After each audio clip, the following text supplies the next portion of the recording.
Typically, there's three ways to get hired as a screenwriter. You write an original spec. You've written a script on speculation that you will sell it, and somebody wants it and buys it. That's way number one. Number two is you get hired off of a pitch. You've thought out the idea of the movie. You haven't written it yet. You go in, you get a producer attached to help you break the story or whatever. And you go into the studios, and all of them, and you say, this is the movie that we want to tell. And you tell it in a 15-minute, succinct, maybe you've written a 5-page treatment, and you perform it for them and tell them every beat of the movie.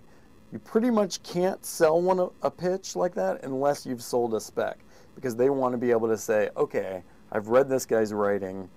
He will deliver on this kind of a pitch. We like this story. We've read his writing. We know he can deliver. So it's hard to sell a pitch without having sold a spec originally. And then the third way is that the studio buys the rights to something, a book like The Mattery Circle, the Ludlum book.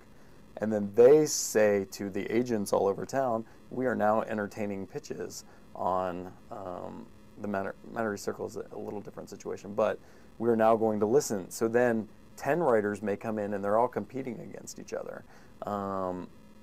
for the studio to then hire somebody to now write a script. For instance, I know they're going to remake the movie Highlander, the original Highlander. So I don't know how many writers pitched that. I know of a few myself that did, and then they'll end up hiring one writer or one team of writers. So those are kind of the three ways to get paid to write. I think the biggest thing we think about in writing is, number one, have a big idea. And big idea doesn't necessarily mean an asteroid's going to hit the Earth and you got to send up oil dwellers to stop it. Or, I mean, a big idea could be a small movie like the Blair Witch Project, which was a small, tiny budget, but it had a great idea. Some documentary filmmakers are going to go into the woods and see if this witch legend is true. What Hollywood doesn't care about is the little idea of how you grew up in the suburbs and your dad was mean to you. Now, there's always going to be exceptions, and the independent world's full of those. But for Michael and I, it was start with a big idea, like in our case, The Courier, a guy who delivers things to people who don't want to be reached.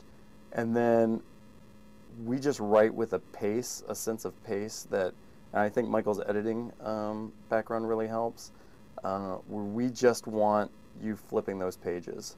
And that's, I think, most beginning screenwriters, when I read scripts, their biggest mistake is that their scenes begin too early and they end too late.